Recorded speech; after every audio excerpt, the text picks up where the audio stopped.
তো মাছ হলো সবচেয়ে ভালো হলো পাকিস্তানের। পাকিস্তান থেকে আসে আই মাছটা আছে না, পরিষ্কার পরিচ্ছন্ন, একদম পরিষ্কার, কাটলে একদম সাদা, মাছটা সাদা সাদা একদম। তো ভালো পানি হলে, পরিষ্কার পানি। হ্যাঁ, ওটা ভালো পানি। এগুলো তোমার ওই যে পাঞ্জাব নদীর পানিটা টলটলে পানি সব, পাঞ্জাব নদীর পানি। হ্যাঁ, এগুলো সেচ, ওদের প্রচুর সেচ। এগুলোতে তোমার ধানের চাষ করে, গমের চাষ করে, এবং পাঞ্জাব, দুই পাঞ্জাবে মিলে যেই ফসল হয় আর কি, খাদ্য, এইটা দিয়া ইন্ডিয়ার পাকিস্তান চলে যায় বলতে গেলে। এক ওই পাঞ্জাবে ইন্ডিয়া খাওয়াইতে পারে, এই পাঞ্জাবে পাকিস্তানটা খাওয়াইতে পারে, খাওয়াই আর এক্সপোর্ট করতে পারে। আসলে জায়গা উর্বর হইলে আর কত লাগে, মানুষ আর কত খাইতে পারে, তাই না? মোটামুটি এইগুলোর মধ্যে এই আইরের চাষটা কেমনে করে আমি জানি না। এটা এক একটা 25 কেজি, 20 কেজি, 30 কেজি ওজনের হয় এটা আইর, এত বড় এত বড়। যে আমেরিকাতে সবাই এসব বিজনেস, শাকসবজির বা যে মাছ টাছের যে এগুলির মানে মালিকানা আসলে কার আর কি? কোন জায়গায়? আমেরিকাতে বা নিউ ইয়র্কে এদের মালিকানা কি সাউথ না, এশিয়ান নাকি, না এগুলো এটা তো বেশিরভাগই তোমার ডিপার্টমেন্টাল স্টোরি মানে বেশি? বেশিরভাগই ফেডারেল ও, গভর্নমেন্ট, সব নদী নালা সব গভর্নমেন্ট। তো এইগুলোর থেকে তুমি বড়শি দিয়ে মাছ ধরতে পারো। কোথায় কোথায় আছে যে তোমার একটা লাইসেন্স লাগে লাইসেন্স লাগে। আর কি, লাইসেন্স লাগে, একটা সামান্য তোমার লাইসেন্স লাগে আর কি, এই বেশি না, কয়েক ডলার একটা লাইসেন্স দিতে পারো। সাগরে যদি মাছ ধরতে যাও তাহলে বিভিন্ন রকমের কমার্শিয়াল লাইসেন্স আছে, আর এমনিতে তুমি যদি ধরতে যাও তোমার লাইসেন্স আছে, এরকম বিভিন্ন রকমের লাইসেন্স আছে, বিভিন্ন রকমের লাইসেন্স আছে। তো কমার্শিয়াল লাইসেন্স যদি না থাকে তাহলে তারা বিক্রি করতে পারে না, বিক্রি করতে পারে না। তারপরে আবার মাছ ধরার ইয়ে আছে, সাইজ আছে, তুমি লিগাল সাইজ, ইলিগাল সাইজ, বুঝছো না? তুমি ইলিগাল সাইজটা ছেড়ে দিতে হবে, লিগাল সাইজটা ধরতে হবে। এই ধরনের নিয়ম কানুন মাইনে চলে ওরা, মাইনে চলে। মাছে তোমার তোমার যে মিঠা পানির মাছগুলো মানুষ কম খায়। সামুদ্রিক খায় বেশি। নদী, নদী আছে না, খাল বিল নদী, এগুলোতে কম খায়, কারণ মনে করে যে পলিউশন টলিউশন, এই জন্য আচ্ছা। কম খায়। সমুদ্র তো এত মানে পলিউশন। সমুদ্রেরটা পলিউশন কম, সমুদ্রেরটা বেশি খায় মানুষ, মাছ লাগে। তুমি এমনি মিঠা পানিতে যাই তুমি কুনি জাল যদি তোমার একটা থাকে, তাহলে ছাড়বা আর উঠানো কঠিন হয়ে যাবে, যেই মাছ উঠবে, এগুলো খায় না তো মানে না, থাকে। যেই মাছ উঠবে তোমার উঠানো মাছ, বাঙালিরা ওই মানে টানে না, এই মিঠা পানির মাছ এগুলো খায়, ধরে সমান ধরে, সমান ধরে। হয়তো মিঠা পানির একটা মাছ হলো, এটা আমি খাইতাম, আমেরিকান মাগুর, এটা সাধারণ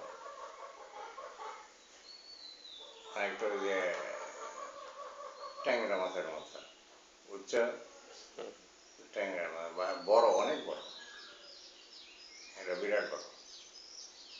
এটা তোমার মানে হাতের মতো লম্বা, বুঝছো? তো এটা এই মাছটা গন্ধ করে না, কিচ্ছু করে না, আহ, একদম সাদা, ইয়ে গোস্তটা সাদা, গন্ধ করে না।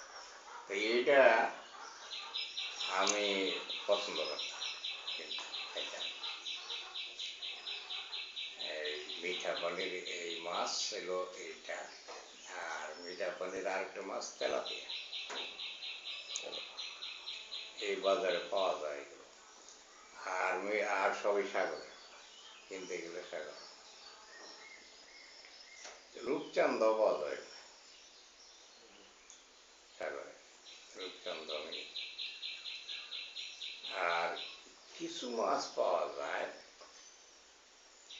এটা হলো এই আমাদের রুই আছে না, হুম, এই রুই জাতীয় কিছু মাছ, এগুলো চাইনিজরা খায়, ইন্ডিয়ানরা খায়, আমেরিকানরা খায় না।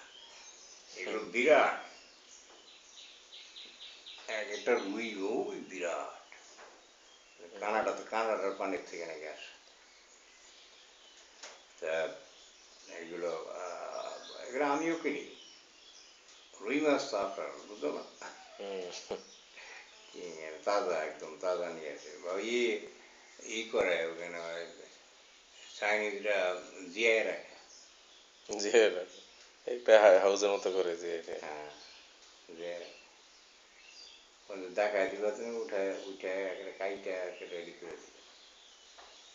হ্যাঁ, এরকম ইদানিং ঢাকা শহরে এরকম জিয়াইলা মাছ বিক্রি করে, হুম বড় বড় খাঁচার মধ্যে কি করে জানেন, মোটা পলিথিন না দিয়া হুম ওটা ডালে পানি, তখন পানি তো আর যায় না, খাঁচা খাঁচা যায়, পানি পড়ে না, হুম পরে এর মধ্যে মাছটা ছেড়েতে রুই টুই নানান এই যে কার্ভ টার্ভ, যার যেটা পছন্দ উঠাই উঠাই বেছে, একটু হ্যাঁ দাম বেশি রাখে। হ্যাঁ তাজা মাছ, ফরমালিন মুক্ত, হুম তো ভালোই, খারাপ না। এলো মাছ, মাছের মাছ কিনতাম আমি, স্যালমন কিনতাম প্রায়। স্যালমনটা খাইতাম এই জন্য টেস্ট, রুই মাছের মতো টেস্ট লাগে না, কম, কিন্তু এটা ফুড, ইয়েটা ফ্যাটি অ্যাসিড থাকে, হার্টের জন্য খুবই ভালো। কারণ স্যালমন ফিশ শীতের দেশে হয়তো ফ্যাটি অ্যাসিড থাকে, মাছটা লাল, আগুনের মতো লাল, কাটলে আগুনের মতো লাল, আর লাল, রান্না করলে সাদা হয়ে যায়। রান্না করলে সাদা হয়। রান্না করলে টুনা ফিশও তাই, লাল, রান্না করলে সাদা হয়ে যায়। টুনাটা এইখানে বাংলাদেশে নাকি পাওয়া যায়, টুনা বলে একজন আমারে বললো, পাওয়া যায় না, আমি আসলে অনেকের ইয়েটা নাম জানি। মানে পাওয়া যায় বড় বড় বাজারে গেলে, রটা অনেক জাতের পাওয়া যায়। মানে ধরে বোঝায়, ট্রলারে ধরে না। বিশেষ করে কিছু কিছু বাজার আছে জানি যে, শান্তিনগর বাজার, ও ইয়েতে কারণ বাজারে পাওয়া যায়। টাউন বাজারে বাজার করে একটু অভিজাত এলাকার বাজারে, গুলশান বাগানি বা এই যে শান্তিনগর আছে, এদিক ও, দিয়ে কিছু কিছু ভালো মাছ পাওয়া যায়। তুই দেখছো কোনোদিন? দেখছি হয়তো, কিন্তু টুনা হয়তো নাম ওইভাবে হয়তো না জানার কারণে, একটা লাল ধরনের তাই না? লাভ, টুনাটা ইয়েতে হয়, মালয়েশিয়ার দিকে হয়, কিন্তু আমাদের বঙ্গোপসাগরে তো থাকার কথা, ও, আছে হয়তো। আমরা ধরতে পারি না, থাইরা নিয়ে থাকে। এখন তো কিছু টেকনোলজি হওয়া উচিত বাংলাদেশে, থাইরা বার্মিজরা ধরে নিয়ে যায়। আমাদের তো বিরাট সমুদ্র সীমা, হুম। এখন মানে মাছের ইন্ডাস্ট্রিটাকে ডেভেলপ করা দরকার, প্রসেস করা, ডেভেলপ করা একটা বিরাট ব্যাপার। হুম। আমাদের নিজেদের জন্য তো প্রয়োজন, নিজেদের বাজারের জন্য প্রয়োজন। এখন ইয়া করবে নাকি যে ডিপ ডিপ সি পোর্ট করার চিন্তা ভাবনা আছে, হ্যাঁ গভীর সমুদ্র বন্দর করবে। হ্যাঁ কারণ এখানে তো ওই মাস্টার ভেসেলগুলি আসতে পারে না পতেঙ্গাতে এভাবে। ভিড়তে পারে না, এই জন্য ডিপ সি পোর্ট হলে এখানে বড় বড় মাস্টার ভেসেলগুলি এখানে ভিড়তে না ওইটা ধরো মানে চিটং এর মতো এরকম একটা পোর্ট পৃথিবীতে বিরল, বিরল হয়। এরকম ন্যাচারালি একটা এত গভীর, গভীর হয়। এত গভীর ন্যাচারাল পোর্ট আর কি পৃথিবীতে বিরল। আমরা এটা ইউটিলাইজ করতে পারছি না, এটা দুঃখজনক। এটা আসলে রাজনৈতিক একটা সদিচ্ছা দরকার এবং বড় ইনভেস্টমেন্ট দরকার এখানে। না এটা কোন জায়গায় এটা হলো যে পোর্টটাকে আমরা এত বড় পোর্ট আমরা বানাতে পারি যেই পোর্ট তোমার ইস্ট ইন্ডিয়াকে ইনক্লুডিং বাংলাদেশ কভার করে, গোটা ইস্ট ইন্ডিয়াকে কভার করতে পারে, বুঝতে পারছো? মানে এটা শুধু বাংলাদেশ না, বাংলাদেশ বলো, ত্রিপুরা বলো, ওই আগরতলা বলো, ওই আসাম বলো, এদিকে সেভেন সিস্টার স্টেট বলো, পারলে বার্মিজও ইউজ করতে পারি। তা আমরা যদি এটা ইউজ করলে হবে যে রেভিনিউ আমরা যে revenue এবং ইকোনমিক অ্যাক্টিভিটি যে বাড়বে, প্রচুর চাকরি বাকরি এটা সেটা, কারণ সিঙ্গাপুর তো একটা মানে রেভিনিউর দেশই তো। সিঙ্গাপুর তো রেভিনিউর উপর বেস করে চলে, প্রায় ওদের তো অন্য কিছু নেই। এরকম। সুতরাং ওই একটি রং দিয়েই আমরা মানে এটা একটা ইকোনমি হাব আর কি যাকে বলা হয় করা যায়। তো এগুলো চিন্তা ভাবনা করার মতো লোক নাই বা রাজনীতির লোক নাই। মোহিত জানে না, মোহিত জানে না এগুলো। মোহিত ইকোনমিস্ট না, সে লিটারেচারের ছাত্র, ঠিক আছে, লিটারেচারের ছাত্র, ইংলিশ লিটারেচার। হাবিজাবি লোকটা, লোকের আমি অপছন্দ, বহু আগে থেকে চিনি আমি, পছন্দ করি না। সবচেয়ে ভালো লোক ছিল কিবরিয়া, মাটির মানুষ, আসলে ইকোনমিস্ট।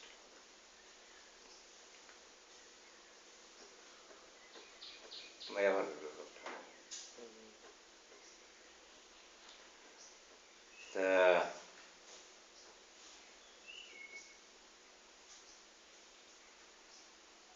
তারপরে তুমি দেখো এই যে গ্যাস নিয়ে বাংলাদেশের এখন গ্যাস হইলো আমাদের যে ন্যাচারাল গ্যাস মাটির নিচে যেটা আমরা আছে আমাদের এখন মজুদ, কিংবা এটা ইনসাফিসিয়েন্ট, সাংঘাতিক, এটা দিয়ে চলবে না, এটা আমরা ভালো করে জানি। এটা দিয়ে এটা আমাদের ডিমান্ড মেটাবে না। এখন এখন হলো যে বাইরে থেকে গ্যাস লাইন দিয়ে গ্যাস আমদানি হয়, যেমন তোমার রাশিয়া থেকে গ্যাস আমদানি করে ইউরোপ, মাটির নিচ দিয়ে, কেমন কানেকশন আছে। আরেকটা পথ সেটা হলো লিকুইডিফাইড গ্যাস, সিলিন্ডার ইম্পোর্ট করে, সিলিন্ডার এলএনজি। তো এলএনজি গ্যাস আমদানি করা।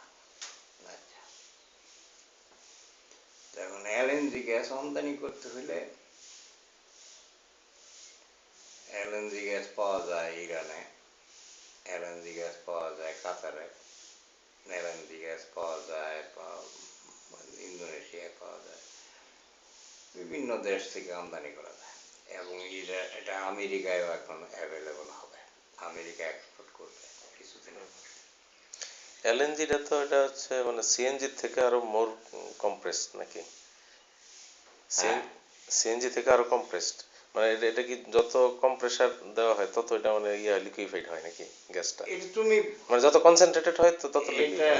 এটা তুমি হ্যাঁ এটা তো এটা এটা লিকুইফাইড করে প্রেসার দিয়ে লিকুইফাইড করে আর কি প্রেসার এত দিয়ে প্রেসার দিলেই হয়, যত প্রেসার প্রেসার দেয় তত দিলে লিকুইড হয় হয়। কিন্তু এটার তুমি আবার অন্য ফর্মে নিয়ে যেতে পারবা তুমি যদি লিকুইড আনো হুম, আয়না আবার এটা গ্যাস ফর্মে গ্যাস ফর্ম দেওয়া। ট্রান্সফার করতে পারবো আবার তুমি যদি বলো যে আমি গ্যাস লাইন এটা ছেড়ে দিব দেখা গেছে যে হয়তো একটা সিলিন্ডার মানে লিকুইফাইড গ্যাস দিয়ে হ্যাঁ মানে অনেক সিলিন্ডার হয়তো ওই যে গ্যাস ফর্মে কম্প্রেসড ফর্মে না ইয়ে ওটা করে। তুমি এই যে বাসা বাড়িতে যে রান্না বান্না বা গ্যাস থাকে না এ থাকে না ওখানে সাপ্লাই দিতে পারবা ওটাও দিতে পারবা আবার এটা সিএনজিও বানাইতে পারবা আবার সব কিছুই করা যাবে এটা।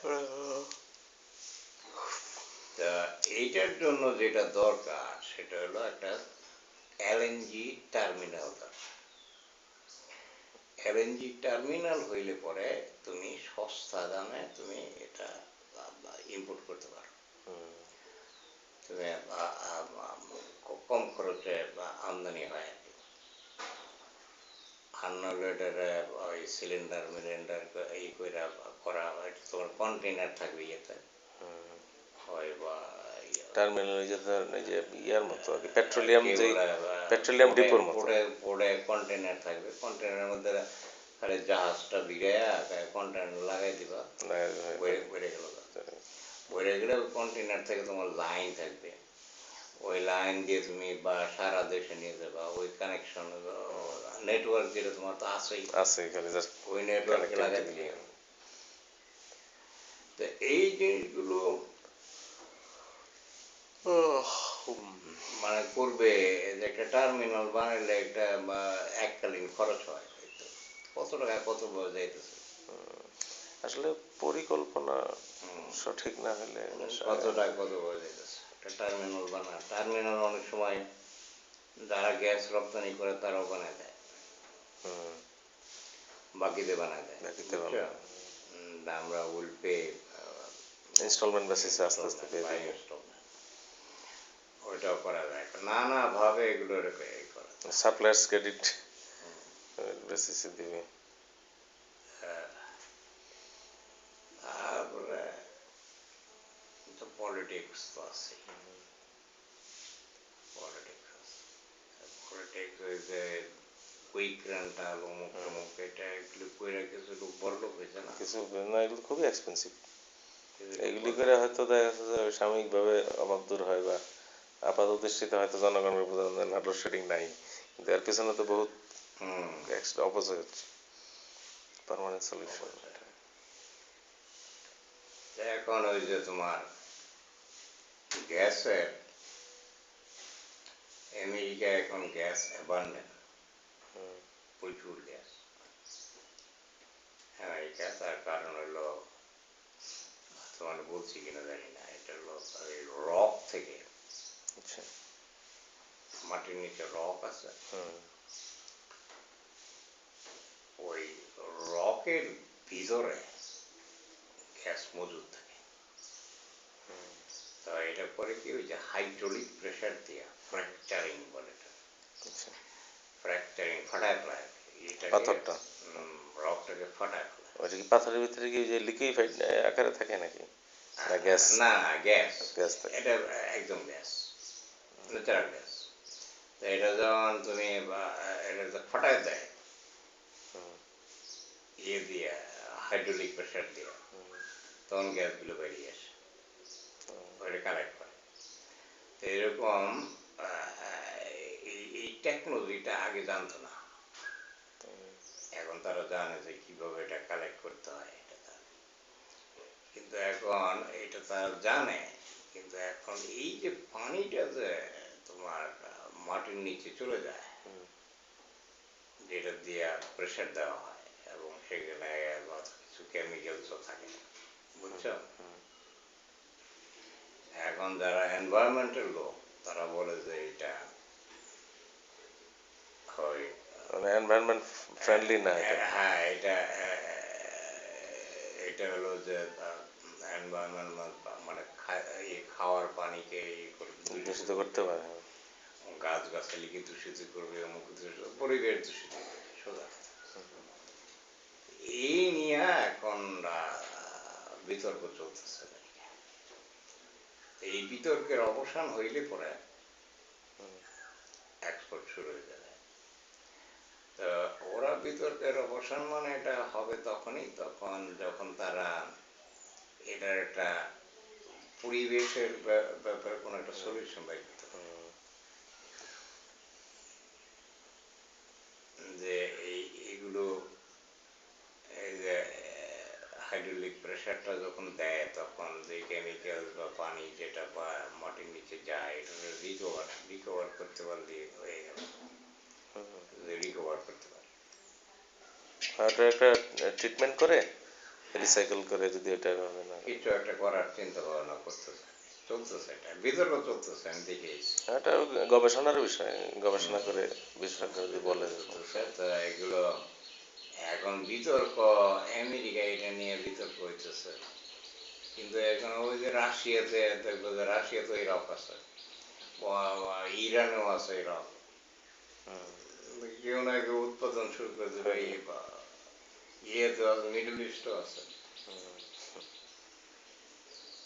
রক আছে। এখন আমি যে কথা বলছি, বাংলাদেশের